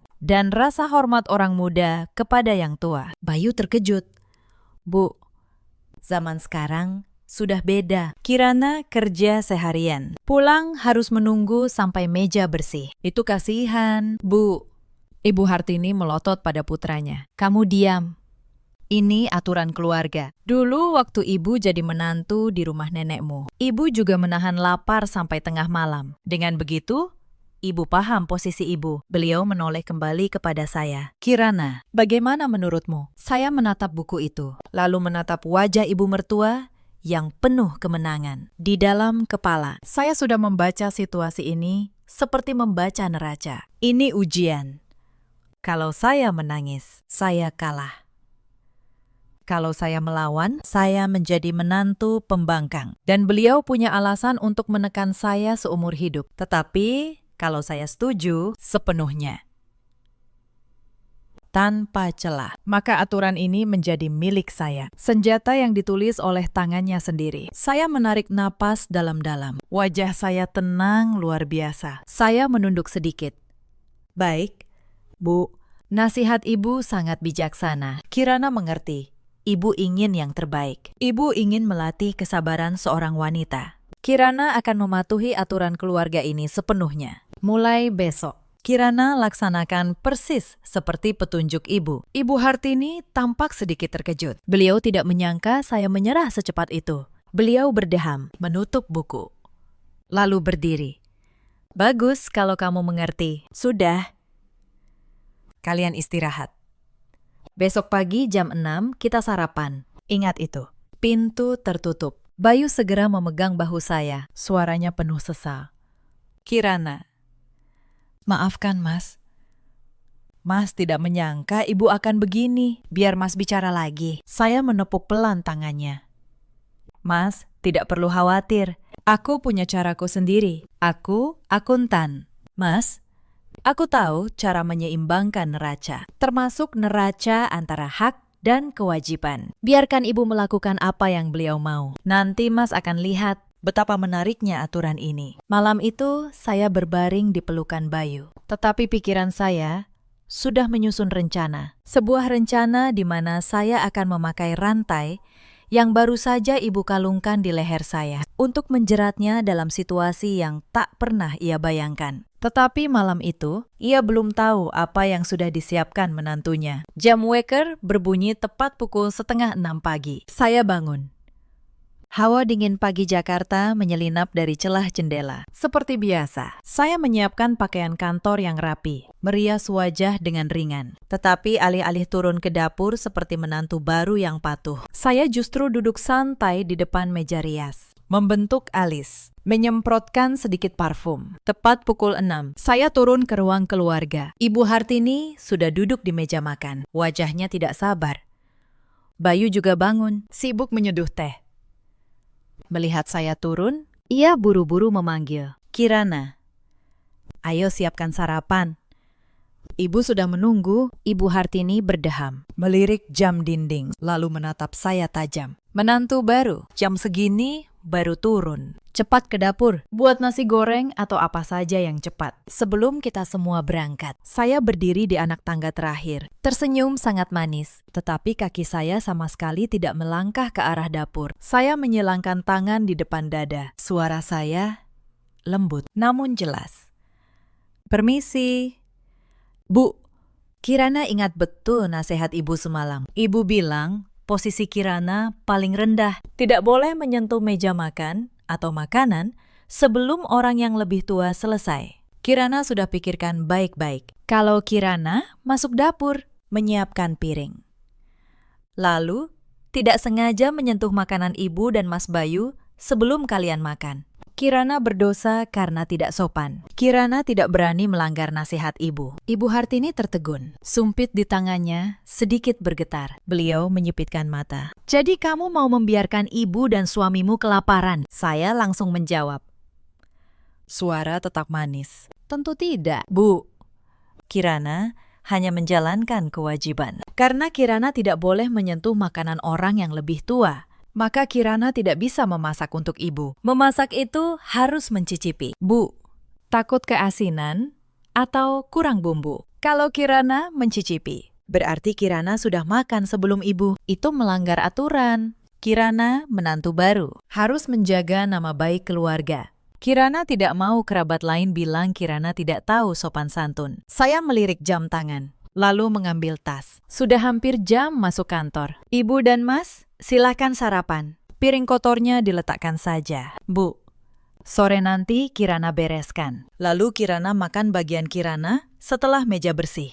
Kirana pamit kerja dulu. Bu, saya melangkah pergi di tengah keterkejutan mereka. Saya mendengar nafas Ibu Hartini tertahan di belakang. Suara Bayu memanggil nama saya, tetapi saya tidak menoleh. Keluar dari gerbang, saya merasakan kelegaan yang aneh. Saya tidak bermaksud kurang ajar, tetapi saya paham satu hal. Kalau saya tidak menetapkan batas sejak hari pertama, saya akan terseret dalam lingkaran kepatuhan yang tak masuk akal seumur hidup. Di kantor, saya memesan sarapan, croissant hangat, dan kopi susu. Saya duduk di ruangan ber-AC yang sejuk, menikmati setiap suapan. Jauh berbeda dari bayangan berdiri di sudut dapur, memakan nasi dingin sisa, seperti yang diinginkan Ibu Hartini. Ini baru permulaan. Seorang wanita seperti Ibu Hartini, yang seumur hidup terbiasa dilayani, tidak akan mudah menyerah. Tetapi beliau lupa satu hal, aturan itu dibuat olehnya, dan saya hanya pelaksana yang paling patuh. Dalam akuntansi, satu angka yang salah bisa merusak seluruh neraca. Dan dalam keluarga ini, saya tidak akan membiarkan diri saya meleset 1 milimeter pun dari aturan beliau yang aneh itu. Hari kedua, rumah di Menteng diselimuti keheningan yang mencekam. Biasanya jam segini sudah terdengar talenan beradu pisau, gemericik air, aroma bawang tumis. Tetapi pagi itu, dapur keluarga Suryo Atmojo senyap. Saya bangun tepat waktu, masih dengan santai merawat wajah di depan cermin, tanpa segurat pun kekhawatiran. Saat turun, saya melihat Ibu Hartini duduk di sofa, memegang koran. Tetapi matanya terus melirik ke arah dapur yang kosong. Bayu duduk di sebelahnya, gelisah, melihat saya. Ibu Hartini tidak bisa menahan sindirannya. Nona Kirana hari ini juga berniat membiarkan seisi rumah puasa. Kemarin ibu maklum, mungkin kamu masih lelah. Tetapi hari ini masih main drama posisi rendah. Tidak berani sentuh piring. Saya berjalan mendekat dengan tenang, menunduk, memberi salam. Permisi, Bu. Seperti yang Kirana sampaikan kemarin, Kirana tidak sedang bersandiwara. Kirana sedang menjalankan bakti sebagai menantu. Semalam Kirana baca lagi buku aturan keluarga. Di sana tertulis, menantu harus menjaga kesucian hidangan untuk yang lebih tua. Tangan Kirana yang baru bangun tidur, belum mandi, tidak pantas menyiapkan makanan suci untuk ibu. Kalau Kirana menyentuh panci dan wajan, makanan ibu jadi tidak suci lagi. Posisi Kirana rendah. Kirana mohon menunggu ibu dan mas selesai makan. Baru Kirana berani mengurus diri sendiri. Ibu Hartini membanting koran ke meja. Beliau berdiri. Kamu jangan cari-cari alasan. Jadi kamu mau ibu yang sudah tua ini turun ke dapur untukmu? Saya menjawab lembut, setenang membacakan laporan keuangan. Tentu tidak, Bu. Kirana tidak berani menyuruh ibu. Ibu dan mas silakan masak berdua. Atau Mas Bayu bisa beli sarapan di luar. Kirana akan makan nanti. Mengurus diri sendiri. Tidak merepotkan siapapun. Bayu berdiri, memegang tangan saya, memohon. Kirana, jangan begini lagi. Ibu sudah tua. Kamu mengalah sedikit. Tidak bisa. Cuma masak sarapan. Apa susahnya? Saya menatap lurus ke matanya. Suara saya tegas. Mas bilang, aku harus mengalah. Padahal aku sedang menuruti perintah ibu. Ibu sendiri yang membuat aturan makan belakangan. Kalau aku memasak sekarang, aku harus mencicipi bumbu. Artinya, aku sudah makan sebelum ibu. Apa mas mau aku jadi menantu yang berani mencicipi makanan sebelum mertua menyentuh sumpit? Mas harus mengerti.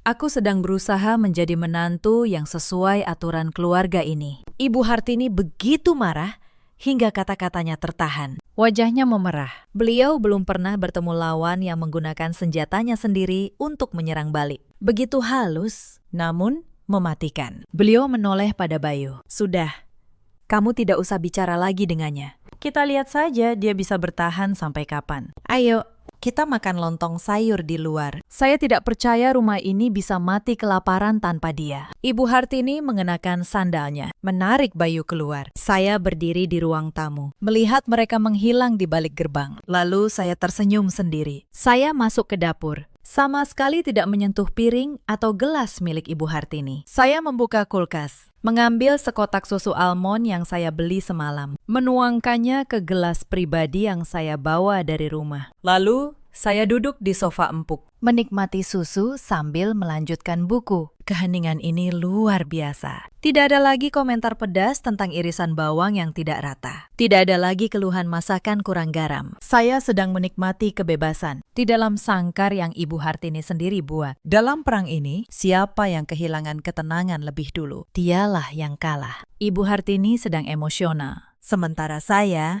punya kesabaran yang jauh lebih panjang. Saya ingin menunjukkan rasa hormat tidak lahir dari paksaan yang tak masuk akal, melainkan dari pengertian dan kesetaraan. Kalau beliau ingin saya jadi bawahan, saya akan menjadi bawahan yang paling total, sampai beliau sendiri tidak tahan dengan posisi rendah saya. Sore itu saya pulang sedikit lebih lambat. Begitu masuk, aroma Indomie menyengat dari arah dapur. Rupanya, setelah seharian saya mogok, ibu mertua dan suami saya memilih solusi tercepat untuk menyisi perut. Ibu Hartini duduk di meja. Di hadapannya, semangkuk Indomie yang kuahnya sudah mengering. Beliau menatap saya setajam peluru. Suaranya parau. "Kirana, hebat sekali kamu. Seharian penuh menghilang. Membiarkan ibu mertuamu makan mie instan di rumah. Apa kamu masih punya nurani? Etika sebagai istri dan menantu, kamu taruh di mana?" Saya meletakkan sepatu hak tinggi dengan santai, lalu berjalan mendekat. Wajah saya justru penuh perhatian. "Kenapa ibu makan Indomie? Mas Bayu kemana? Sampai membiarkan ibu sengsara begini. Harusnya Mas Bayu mengajak ibu makan di restoran." Ibu Hartini menggebrak meja. "Jangan salahkan Bayu. Dia pulang kerja terlambat. Saya lelah, tidak mau kemana-mana. Kamu itu menantu. Kamu yang punya tanggung jawab urusan makan. Tidak berani sentuh piring orang tua. Itu cuma alasanmu untuk malas, untuk menyiksa saya yang sudah tua." Saya menghela napas pelan, duduk di kursi seberang. Tentu, dengan jarak yang sesuai dari meja makan beliau. Saya menatap lurus ke matanya. Suara saya berubah serius. "Bu, Ibu salah. Kirana tidak malas. Seharian di kantor Kirana bekerja keras. Tetapi Kirana selalu ingat pesan ibu. Posisi rendah tidak boleh menyentuh meja makan sebelum yang lebih tua selesai. Kalau Kirana masuk dapur, menyiapkan piring, lalu tidak sengaja menyentuh makanan ibu sebelum ibu makan, Kirana berdosa. Sekarang, apa ibu sudah selesai makan? Kalau sudah, dan mejanya sudah bersih, baru Kirana berani masuk dapur untuk memasak bagian Kirana. Ibu Hartini hendak memarahi saya lagi. Tetapi beliau sadar, ia sedang terperangkap dalam logikanya sendiri. Beliau tergagap. Ya sudah. Masak saja sana. Saya tidak melarang kamu memasak untuk saya. Saya menggeleng. Wajah saya penuh keyakinan. Tidak bisa, Bu. Kalau Kirana memasak untuk ibu, artinya Kirana harus menyentuh bahan makanan, mencicipi, menyiapkan. Itu artinya Kirana ikut dalam proses makan orang yang lebih tua. Padahal Kirana belum punya hak. Nanti ibu malah bilang Kirana menantu yang tidak tahu aturan. Berani setara dengan ibu. Kirana lebih baik menahan lapar. Lebih baik dimarahi karena malas, daripada dicap menantu tidak tahu sopan santun pada leluhur keluarga Suryo Atmojo. Ucapan saya bagai air es yang disiramkan ke wajah beliau. Ibu Hartini terdiam beberapa detik. Mulutnya ternganga. Argumennya sendiri tentang bakti menantu. Kini saya putar balik menjadi penghalang bagi dirinya. Saat itu Bayu, yang melihat suasana tegang, buru-buru menengahi. Sudah. Masing-masing mengalah sedikit. Biar Mas beli apa saja untuk kita semua. Saya tersenyum. Mas beli untuk Mas dan Ibu saja. Aku sudah pesan makanan sendiri. Sebentar lagi datang. Aku akan makan di sudut dapur setelah Mas dan Ibu selesai. Sesuai aturan, aku tidak berani mengganggu meja makan. Saya berdiri dan naik ke kamar, meninggalkan Ibu Hartini di sana dengan semangkuk Indomie dingin dan rasa kekalahan yang mulai pahit. Saya tahu malam itu beliau tidak akan bisa tidur. Beliau mulai sadar kekuasaan dapur yang selama ini ia banggakan telah berbalik menjadi belenggu bagi kenyamanannya sendiri. Dan saya, menantu kesayangannya, adalah orang yang memegang kunci, tetapi menolak membukanya. Karena saya sedang sibuk mematuhi aturan. Pagi hari ketiga, situasi belum membaik bagi Ibu Hartini. Setelah semalaman berpikir, mungkin beliau yakin kalau ia lebih keras, saya akan menyerah. Beliau bangun sangat pagi, sengaja membuat suara gaduh di dapur untuk membangunkan saya, berharap saya turun meminta maaf. Tetapi saya tetap tenang, bangun tepat jam 6, merias diri lebih cantik dari biasanya. Saat turun, saya melihat Ibu Hartini duduk di meja dengan sepiring lontong beli dari ujung jalan. Tampak dingin, Bayu duduk di sebelahnya dengan wajah muram. Ibu Hartini melihat saya, lalu menyindir, "Lihat, sekarang rumah ini sudah seperti pasar. Mertua dan menantu punya jalan sendiri-sendiri. Apa kamu sudah puas?" Saya mendekat dengan ekspresi terkejut. "Astaga, kenapa ibu harus makan lontong beli di luar?" "Mas Bayu, kenapa tidak bangun lebih pagi membuatkan bubur untuk ibu? Ibu kan sudah tua. Makan makanan luar, nanti sakit perut." Bayu menghela napas. "Mas kan tidak bisa masak." "Kirana, kamu tidak mau masak, ibu juga tidak mau ke dapur." Saya memotongnya. Suara saya penuh sesal, namun tajam. "Maafkan Kirana. Kirana juga ingin sekali memasak untuk ibu. Tetapi Kirana takut dengan buku aturan itu." "Bu, ibu bilang posisi Kirana paling rendah, harus makan paling akhir. Kalau Kirana masak semangkuk soto, lalu ibu makan duluan. Kuahnya berkurang. Dagingnya tidak segar lagi. Artinya, Kirana memberi ibu sisa, atau kita makan satu panci yang sama. Apa itu tidak melanggar posisi?" Jadi, Kirana sudah putuskan, demi menjaga kehormatan ibu, Kirana tidak akan pernah memasak satu panci, atau memakai piring yang sama dengan ibu lagi. Ibu Hartini menggebrak meja. "Hentikan omong kosongmu. Kamu mau rumah ini hancur karena alasanmu." Saya menatapnya. Tatapan saya tiba-tiba menjadi sangat tulus. Kirana tidak sedang menyindir. "Bu," Kirana bicara dari hati. "Ibu ingin Kirana tahu posisi. Kirana sudah tahu sekarang. Posisi Kirana tidak boleh menyentuh meja makan ibu. Kirana akan melaksanakannya secara total. Mulai sekarang Kirana urus makanan Kirana sendiri. Ibu dan Mas Bayu, silakan urus makanan kalian. Dengan begitu, meja makan ibu akan selalu bersih, suci. Tidak terganggu menantu rendahan ini." Saat itu, bel pintu berbunyi. Saya membuka pintu. Seorang kurir mengantar sekantong makanan yang harum. Saya membawanya ke dapur, meletakkannya di meja pantry, jauh dari meja makan Ibu Hartini. Aroma steak dengan saus jamur dan roti bawang panas menyebar ke seluruh ruangan, mengalahkan aroma lontong dingin di meja beliau. Ibu Hartini menatap kantong makanan saya, lalu menatap piring lontongnya. Wajahnya pucat karena marah. Saat ia mencoba memakai aturan untuk memaksa saya makan sisa, saya justru memakainya untuk makan lebih mewah darinya. Saya membuka kotak makanan dengan santai, mengambil pisau dan garpu, mulai makan di konter dapur. Saya tidak menawarinya. Juga tidak menawari Bayu dengan alasan yang sangat sederhana. "Maaf, Bu, Kirana tidak berani menawari ibu makanan dari orang yang posisinya lebih rendah. Takut mengurangi wibawa ibu. Ibu, makan pelan-pelan saja. Kirana tunggu ibu selesai. Baru Kirana bereskan piring ibu." Kirana kan menantu yang patuh. Ibu Hartini duduk di sana. Lontong di mulutnya tiba-tiba terasa pahit. Beliau mulai paham. Wibawanya sedang terkikis oleh kepatuhan menantunya yang mengerikan. Dalam pertarungan ini, saya tidak menggunakan satu pun kata makian. Tidak ada satu pun tindakan kurang ajar. Saya hanya menggunakan apa yang telah beliau berikan pada saya. Beliau berdiri, meninggalkan piring lontongnya, lalu masuk ke kamar dan membanting pintu. Saya dan Bayu saling pandang. Ia menggelengkan kepala. Sementara saya tahu, saya baru saja memenangkan satu ronde lagi. Malam itu, saat saya membaca laporan di kamar, Bayu masuk dengan wajah lelah. Ia duduk di samping saya, menggenggam tangan saya, lalu menghela napas panjang. "Kirana, Mas tahu ibu keterlaluan dengan aturan itu. Tetapi lihatlah rumah kita sekarang. Ini bukan lagi rumah. Ibu sudah tua. Sebagai menantu, kamu mengalah sedikit saja. Apa ruginya? Saya meletakkan dokumen, berbalik menatapnya. Mata saya tidak menunjukkan kemarahan, hanya ketenangan yang dingin. Mas bilang aku mengalah. Itu bagaimana? Apa aku pernah membantah ibu? Apa aku melanggar satu pun aturan yang ibu berikan? Bayu menjadi canggung.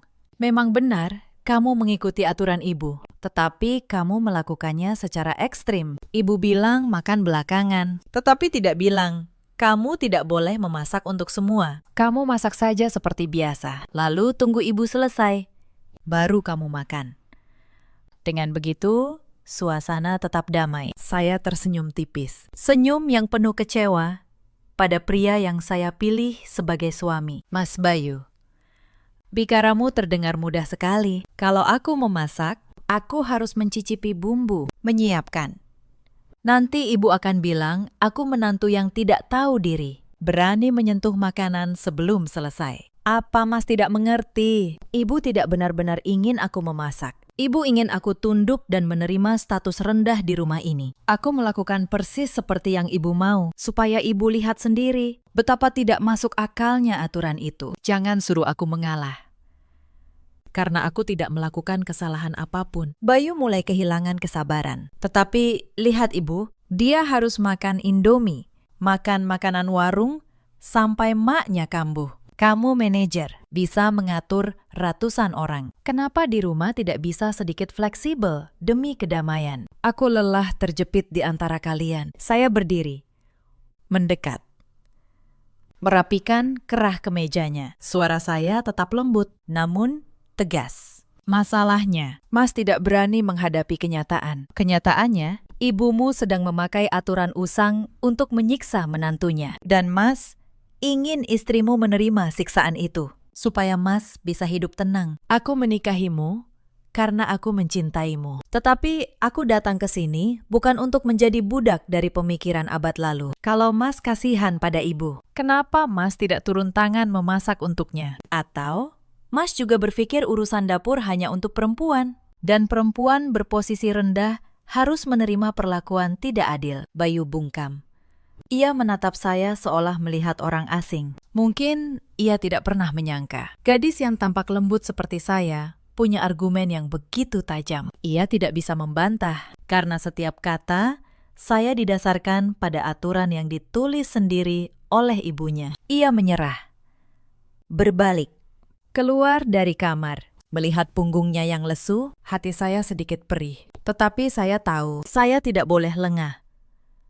Kalau hari ini saya berkompromi seumur hidup, saya akan menunduk di rumah saya sendiri. Pertarungan ini bukan hanya untuk perut saya, tetapi untuk martabat seorang wanita dalam keluarga. Malam berikutnya, setelah hari yang melelahkan, saya memutuskan memanjakan diri. Saya mampir ke supermarket, membeli 2 ekor lobster segar, mentega, bawang putih, dan sebotol anggur. Saat tiba di rumah, saya melihat Ibu Hartini dan Bayu duduk di meja dengan sepiring ikan pindang dan semangkuk sayur lodeh yang warnanya sudah kusam. Saya menyapa dengan sopan, lalu berjalan ke dapur. Sesuai aturan, saya berdiri menunggu, bersandar di kulkas, tenang, melihat mereka makan.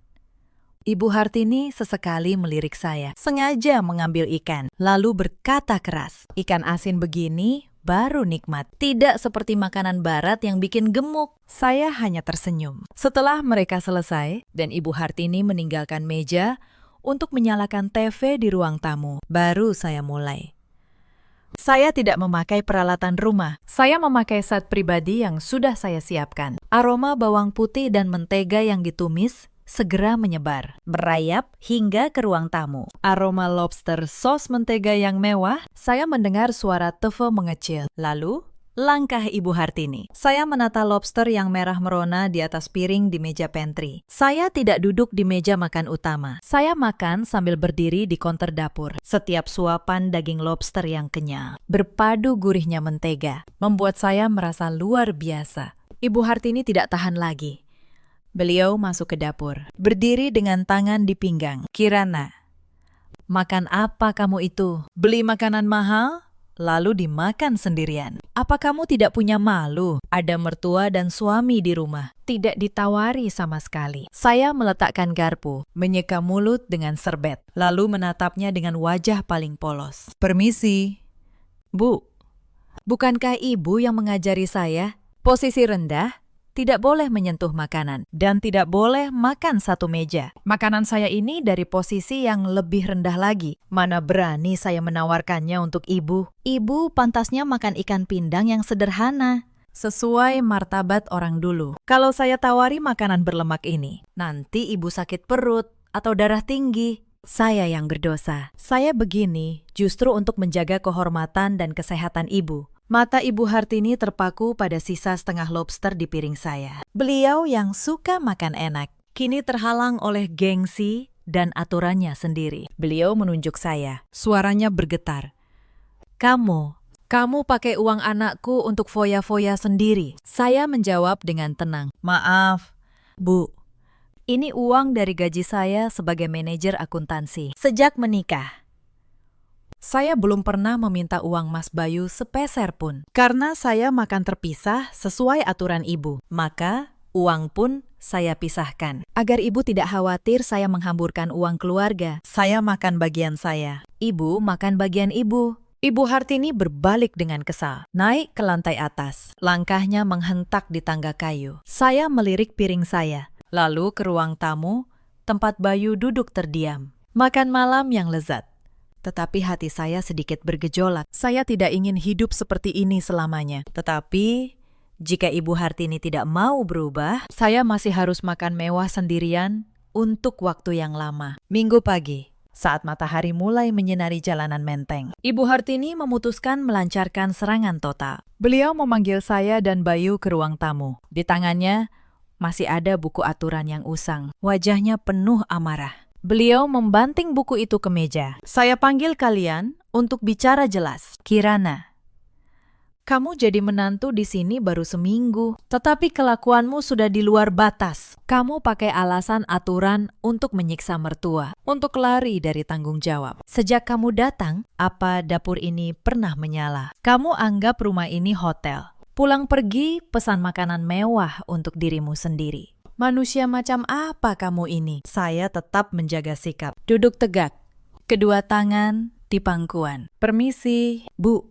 Kirana selalu melaksanakan persis seperti yang ibu ajarkan di malam pertama. Ibu bilang makan belakangan. Kirana makan belakangan. Ibu bilang tidak boleh menyentuh meja makan sebelum yang lebih tua selesai. Kirana tidak berani melanggar. Ibu bilang Kirana posisi paling rendah. Kirana tidak pernah berani duduk sejajar dengan ibu. Kirana tidak mengerti. Apa salah Kirana sampai ibu semarah ini? Ibu Hartini melotot. Jangan pakai lidah tak bertulang untuk berkelit. Maksud saya, kamu harus memasak untuk kami. Setelah kami selesai, baru kamu makan sisanya. Bukan membiarkan kami kelaparan, lalu kamu enak sendiri. Kamu menantu, harus melayani mertua dan suami dulu, baru dirimu. Saya menghela napas pelan. Wajah saya penuh keprihatinan. Bu, ibu mengajari saya posisi rendah, tidak boleh menyentuh makanan atasan. Kalau saya memasak, saya harus mencicipi. Berarti saya makan sebelum ibu. Makanan yang saya masak, kalau tersentuh tangan saya, jadi tidak sucu lagi untuk ibu. Saya sudah pikirkan. Satu-satunya cara agar saya tidak melanggar aturan dan tetap menjaga kehormatan ibu adalah masing-masing mengurus makanannya sendiri. Ibu sendiri yang bilang saya makan terpisah. Mana berani saya makan satu panci dengan ibu. Ibu Hartini begitu marah. Beliau berdiri, menunjuk wajah saya. Kamu keluar dari rumah ini sekarang juga. Keluarga Suryo Atmojo tidak butuh menantu kurang ajar yang memakai logika untuk menekan mertuanya. Bayu panik. Berdiri menengahi. Bu, sabar. Kirana kan hanya mengikuti kemauan ibu. Kalau ada apa-apa, kita bicarakan baik-baik. Kenapa sampai mengusir? Saya berdiri. Sama sekali tidak takut. Saya menatap Ibu Hartini dengan tenang. Ibu mau saya pergi. Saya akan pergi. Tetapi sebelum itu, saya mau bertanya. Ibu membuat aturan ini untuk membangun keluarga bahagia atau untuk menciptakan penjara bagi menantu. Kalau ibu butuh pembantu yang penurut dan tahan banting, ibu salah memilih orang. Tetapi kalau ibu ingin menantu yang tahu sopan santun, namun juga punya harga diri, sebaiknya ibu tinjau kembali buku aturan itu. Saya izin ke kamar untuk berkemas. Saya berbalik. Hati saya lega. Saya tahu saya tidak salah. Kelemahan Bayu dan kekerasan hati Ibu Hartini telah membuat rumah ini sesak. Tetapi saya yakin, Ibu Hartini tidak akan membiarkan saya pergi semudah itu. Karena ada satu kartu ekonomi yang belum ia perhitungkan. Saya sedang memasukkan pakaian ke koper saat Bayu berlari masuk. Ia memeluk saya dari belakang. Kirana, jangan pergi. Ibu cuma emosi. Aku mohon, tetaplah di sini. Aku akan bicara lagi dengan ibu. Saya melepaskan tangannya. Berbalik. Mas, masalahnya bukan pergi atau tinggal. Masalahnya kesetaraan. Ibu menganggapku makhluk asing yang harus dijinakan. Aku tidak bisa hidup seperti ini. Tetapi, baiklah. Demi kita, aku akan tinggal sekali lagi. Tetapi, mulai sekarang, semuanya akan berbeda. Saya turun ke bawah. Ibu Hartini masih duduk termenung. Saya tidak membawa koper, melainkan selembar map kecil. Saya duduk di hadapannya. Suara profesional seorang manajer akuntansi mulai terdengar. Bu, setelah saya pikirkan, hidup bersama dengan cara masing-masing seperti ini sangat boros dan melelahkan. Saya makan terpisah. Saya juga tidak diizinkan menyentuh dapur umum untuk melayani ibu. Maka mulai bulan ini, saya mohon izin mengubah cara kontribusi keuangan dalam keluarga. Ibu Hartini mengangkat kepala. Kamu mau apa? Saya menjelaskan dengan tenang. Sebelumnya, Mas Bayu bilang, kami berdua akan memberikan 10 juta rupiah setiap bulan untuk biaya hidup. Namun, karena saya tidak makan di rumah dan tidak memakai bahan makanan yang sama dengan ibu, jumlah itu tidak adil. Saya sudah hitung. Mulai sekarang, saya hanya akan membayar bagian saya untuk listrik, air, dan internet. Sesuai meteran, saya akan bayar 2 juta setiap bulan. Sisanya saya simpan untuk biaya makan saya sendiri di luar. Mas Bayu membayar bagiannya. Ibu mengurus bagian ibu. Dengan begitu, semuanya adil, sesuai semangat makan terpisah yang ibu inginkan. Wajah Ibu Hartini langsung berubah. Beliau tidak punya uang pensiun yang besar. Selama ini, semua pengeluaran rumah bergantung pada gaji Bayu dan kontribusi saya. Kehilangan sebagian besar pemasukan bulanan membuatnya pusing. Kamu perhitungan sekali. Listrik dan air hanya segitu. Lalu jasa saya mengurus rumah ini bagaimana? Saya tersenyum. Ibu mengurus untuk ibu dan Mas Bayu. Saya tidak merepotkan ibu. Makanan saya beli sendiri. Piring saya cuci sendiri dengan peralatan terpisah. Kamar saya bersihkan sendiri. Saya rasa 2 juta sudah lebih dari cukup. Ibu yang mengajari saya untuk tahu posisi. Maka saya juga harus tahu cara melindungi keuangan saya untuk masa depan. Ibu Hartini menatap Bayu, berharap putranya membela. Tetapi Bayu hanya menunduk. Ia tahu, kalau ia memaksa saya membayar lebih, saya akan pindah. Kemarahan Ibu Hartini kini dikalahkan oleh kekhawatiran finansial. Beliau sadar, wibawanya tidak bisa mengisi dompetnya yang menipis. Dengan kesal, beliau mengambil uang 2 juta yang saya letakkan di meja. Saya tahu, saya baru saja melancarkan pukulan telak ke titik terlemah. Kehidupan yang setara tidak hanya butuh argumen, tetapi juga kekuatan ekonomi. Dan saya, seorang manajer akuntansi, tidak akan pernah membiarkan diri saya rugi dalam angka. Setelah berhari-hari makan mie instan dan makanan warung demi gengsi, kesehatan Ibu Hartini menurun. Mah kronisnya kambuh. Beliau terus memegangi perut sambil meringis. Bayu bekerja dari pagi sampai malam. Tidak ada yang merawatnya selain saya. Rabu sore, saya pulang lebih awal. Begitu masuk, saya melihat Ibu Hartini di dapur. Beliau mencoba membersihkan kangkung, tetapi tangannya gemetar, wajahnya pucat. Melihat saya, beliau tidak lagi angkuh. Hanya melirik sekilas. Saya masuk ke dapur, menuang segelas air, lalu bersandar di pintu, mengamatinya. Saya memulai percakapan dengan nada perhatian yang halus. Kenapa ibu harus ke dapur? Ibu kan sedang sakit mah. Kenapa tidak istirahat? Ibu Hartini mendesah. Suaranya lemah. Kalau tidak masak, mau makan apa? Bayu pulang malam. Masa dia harus puasa? Kamu juga tidak mau. Ya sudahlah. Saya berdiri di sampingnya, mengarahkan tangan ke arah sayuran, tetapi sama sekali tidak menyentuhnya. Saya tetap memegang janji, posisi rendah, tidak menyentuh makanan atasan. Ibu memang hebat. Di usia segini masih memasak untuk anak laki-lakinya. Mas Bayu beruntung sekali. Kirana kalau masuk dapur, pasti kaku. Takut merusak hidangan ibu. Nanti Kirana berdosa besar. Ibu Hartini menatap saya. Matanya menunjukkan kelelahan. Dan sebersit permohonan yang tersembunyi di balik kesombongan. Suaranya bergetar. Kirana, bagaimana kalau kamu bantu ibu masak makan malam? Ibu lelah sekali. Tidak kuat berdiri. Saya tersenyum lembut. Namun sangat tega. Bu, Kirana ingin sekali membantu. Sungguh. Tetapi Kirana takut. Ingat aturan keluarga. Kalau Kirana menyentuh panci ibu sekarang, besok kalau ibu sudah sehat, nanti ibu bilang Kirana tidak sopan. Memanfaatkan saat ibu lemah untuk merebut dapur. Kirana lebih baik membiarkan ibu sedikit lelah hari ini, daripada nanti ibu sakit hati karena Kirana tidak tahu aturan. Semangat ya, Bu.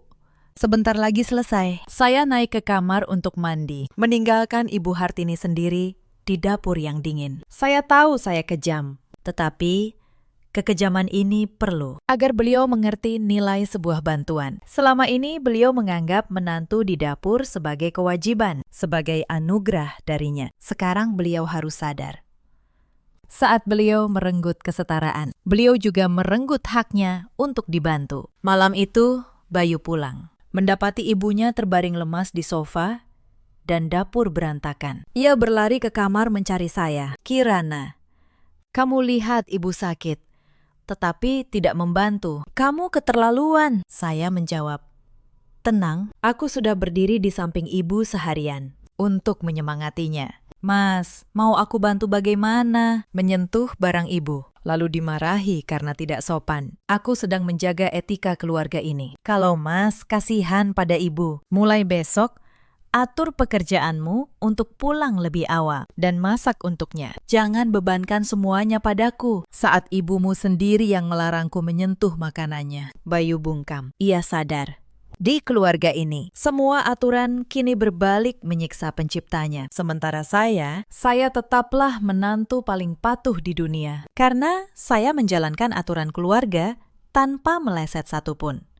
Yang tidak saya duga, pukulan terbesar datang dari luar pagar. Adik ipar saya, Wulan, baru saja melahirkan. Ibu Hartini selalu membanggakannya sebagai menantu idaman keluarga lain. Suatu sore, beberapa ibu dari kompleks datang berkunjung. Mereka duduk di teras, mengobrol sambil minum teh. Dan dari jendela kamar, saya mendengar semuanya. Salah satu tetangga bertanya, kenapa akhir-akhir ini dapur keluarga Suryo Atmojo tidak pernah berasap? Ibu Hartini dengan gengsinya mencoba menjelaskan bahwa ia sedang melatih menantu barunya agar tahu posisi. Bahwa di keluarga terhormat, menantu harus menunggu dan makan paling akhir. Tetapi tetangga itu justru terkejut. Zaman sekarang masih ada yang menyuruh menantu makan sisa. Bu, saya kira keluarga Suryo Atmojo itu terhormat. Ternyata aturannya seperti zaman dulu. Tetangga yang lain menimpali pelan, tetapi cukup jelas untuk saya dengar. Tetapi menantunya juga cerdas. Katanya dia manajer, dia patuh sampai keluarganya sendiri yang kerepotan. Sampai mertuanya menangis di dapur. Pintar sekali. Bisik-bisik itu seperti jarum yang menusuk harga diri Ibu Hartini. Wibawa yang ia banggakan kini menjadi bahan obrolan. Setelah para tamu pulang, beliau duduk termenung lama sekali. Beliau mencoba menjaga tradisi. Tetapi kenapa hasilnya begitu menyakitkan? Dan mungkin di antara kalian yang mendengar cerita ini, ada yang pernah tinggal serumah dengan mertua seperti Ibu Hartini, yang menyambut kalian bukan dengan pelukan, melainkan dengan daftar aturan. Ceritakan di kolom komentar. Kalian bertahan atau kalian memilih pergi. Sementara itu, saya tetap tenang. Saya tahu, opini di luar sana sudah berpihak pada saya. Tujuan saya bukan mempermalukan ibu mertua. Tujuan saya menghancurkan belenggu yang mencekik kehidupan saya dan Bayu. Saya tahu, hanya setelah citra palsunya runtuh, barulah Ibu Hartini akan berani menghadapi kenyataan dan menerima perubahan. Rabu malam, suasana di rumah berat sekali. Setelah makan malam yang sunyi, di mana Ibu Hartini lagi-lagi harus membereskan piringnya sendiri, beliau memanggil kami. Bayu, Kirana, Ibu mau bicara. Kami duduk di hadapannya. Ibu Hartini tampak jauh lebih tua malam itu. Bahunya turun. Suaranya tidak lagi setajam dulu. Kirana, kamu menang. Katanya pahit. Kamu membuat ibu jadi bahan tertawaan seluruh kompleks. Ibu tidak menyangka menantu baru sepertimu punya akal setajam ini. Saya menjawab dengan tenang. Bu, saya tidak ingin menang atau kalah. Saya hanya menjalankan aturan ibu dengan serius. Kalau hasilnya cemoohan, itu bukan salah saya. Itu salah aturannya. Aturan itu tidak lagi sesuai zaman dan tidak mengandung kasih sayang. Bayu ikut bicara. Suaranya serak. Bu, aku mohon. Jangan begini lagi. Aku lelah. Pulang kerja, aku ingin suasana hangat, bukan ketakutan. Aku sayang ibu. Aku sayang Kirana. Tetapi kalau begini terus, aku tidak kuat. Ibu Hartini menghela napas. Kelelahan dan rasa malu membuatnya mulai goyah. Saya melihat celah itu. Saya mengeluarkan selembar kertas yang sudah saya siapkan. Ini apa? Tanya beliau. Ini kesepakatan hidup bersama yang beradab, Bu. Saya susun berdasarkan hak dan kewajiban semua anggota keluarga. Kalau kita ingin terus hidup di bawah satu atap tanpa kebencian, kita butuh aturan main yang baru. Aturan yang didasarkan pada kesetaraan dan rasa hormat, bukan kepatuhan tanpa syarat. Ibu Hartini mengambil kertas itu. Tangannya sedikit gemetar. Beliau mulai membaca pasal-pasal yang sudah saya pertimbangkan masak-masak. Saya menjelaskan satu persatu. Pertama, penghapusan total aturan makan belakangan. Di keluarga ini, semua setara. Makan malam adalah waktu berkumpul. Siapa pulang cepat, dia menyiapkan. Siapa pulang lambat, dia membantu setelahnya. Kita duduk satu meja, makan makanan yang sama. Kedua, soal keuangan. Saya dan Mas Bayu akan berkontribusi secara adil dan transparan. Uang itu untuk belanja, tagihan, dan menyewa asisten rumah tangga paruh waktu. Ibu tidak perlu bekerja keras. Tetapi, ibu juga tidak boleh memakai uang itu untuk mengontrol hidup kami. Ketiga, pekerjaan rumah dibagi rata. Hari kerja, saya pulang malam. Saya yang beres-beres setelah makan. Mas Bayu yang belanja atau membeli sarapan. Akhir pekan, saya yang memasak masakan kesukaan ibu. Ibu menjadi penasihat, bukan pemberi perintah. Terakhir, soal privasi. Ibu tidak boleh masuk kamar kami tanpa izin. Sebaliknya, kami juga akan menghormati ruang pribadi ibu. Semua masukan disampaikan dengan tulus, bukan dengan ancaman. Saya menatap lurus ke mata Ibu Hartini. Kalau ibu menandatangani ini, saya berjanji menjadi menantu yang paling berbakti. Saya akan merawat ibu saat sakit. Saya akan membanggakan keluarga Suryo Atmojo dengan kebahagiaan kami. Tetapi kalau ibu tidak mau, maaf, saya dan Mas Bayu akan pindah besok. Saya sudah mencari apartemen. Mas Bayu harus memilih, tinggal di sini bersama ibu dalam kesepian, atau pergi bersama istrinya membangun kehidupan baru. Bayu menggenggam erat tangan saya. Ia menatap ibunya dengan mata memohon. Bu, aku mohon, biarkan kami hidup normal, melihat ketegasan saya dan keputusasaan putranya. Pertahanan Ibu Hartini runtuh. Beliau sadar, kalau ia terus mempertahankan aturan kuno itu, ia akan kehilangan satu-satunya putranya. Beliau menatap rumah yang ia jaga seumur hidup. Tetapi rumah tanpa kehangatan hanyalah bangunan kosong. Ibu selalu berpikir, itu yang terbaik untuk keluarga. Fisiknya lirih. Ibu tidak sadar, dihina tetangga. Ibu masih tahan. Tetapi kalau Bayu pergi, untuk apa ibu hidup? Ibu Hartini mengambil pulpen. Beliau menatap saya sekali lagi, seolah memastikan. Saya mengangguk tulus. Beliau menandatangani kesepakatan itu. Tanda tangannya sedikit bergetar, tetapi jelas. Bayu bernapas lega. Ia memeluk ibunya sambil menangis. Terima kasih, Bu. Ibu akan lihat, keluarga kita akan jauh lebih bahagia. Saya mendekat dan menggenggam tangan Ibu Hartini. Untuk pertama kalinya, saya menyentuhnya tanpa rasa waspada. Ibu istirahat. Besok pagi, saya bangun pagi. Saya buatkan bubur ayam kesukaan Ibu. Kita sarapan bersama sebelum saya berangkat kerja. Ibu Hartini tidak menjawab. Beliau hanya membalas genggaman tangan saya. Kepatuhannya kali ini bukan kekalahan, melainkan penyerahan diri pada kesehatan dan cinta keluarga. Buku aturan usang itu kini hanya tinggal kenangan, digantikan oleh aturan cinta dan pengertian. Minggu pagi itu, matahari bersinar. Untuk pertama kalinya setelah sekian lama, dapur keluarga Suryo Atmojo kembali ramai dengan canda dan aroma masakan. Saya bangun pagi-pagi sekali. Ibu Hartini turun ke dapur dengan pakaian rumah yang sederhana. Beliau tidak lagi menunggu dengan wajah masam. Beliau mendekati saya. Sini, biar ibu yang urus sayurnya. Kamu kalau masak bubur, harus terus diaduk, nanti gosong. Saya tersenyum, menyerahkan sekat sayuran padanya. Iya, Bu, tolong ya. Nanti saya tambahkan sedikit jahe, biar perut ibu hangat. Bayu pulang dari membeli koran. Ia tertegun melihat pemandangan itu, lalu tersenyum lebar. Hari ini ada 2 koki hebat di rumah. Aku harus makan 3 mangkuk. Pukul 8 pagi, sarapan tersaji di meja makan utama. Untuk pertama kalinya, 3 kursi terisi penuh. Saya mempersilakan Ibu Hartini duduk di kepala meja. Tidak ada yang harus berdiri. Tidak ada yang harus menunggu. Tidak ada yang harus makan sisa. Ibu Hartini mencicipi bubur. Beliau mengangguk pelan. Enak. Kamu lumayan juga masaknya. Cuma kurang sedikit garam. Saya tertawa. Baik. Bu, besok saya perbaiki. Ibu, makan yang banyak biar sehat. Sarapan berlangsung hangat. Kami membicarakan pekerjaan Bayu, rencana merenovasi taman kecil di belakang. Ibu Hartini sesekali mengambilkan lauk untuk saya dan Bayu. Wajahnya tampak lebih ringan. Selesai makan, saya hendak membereskan piring.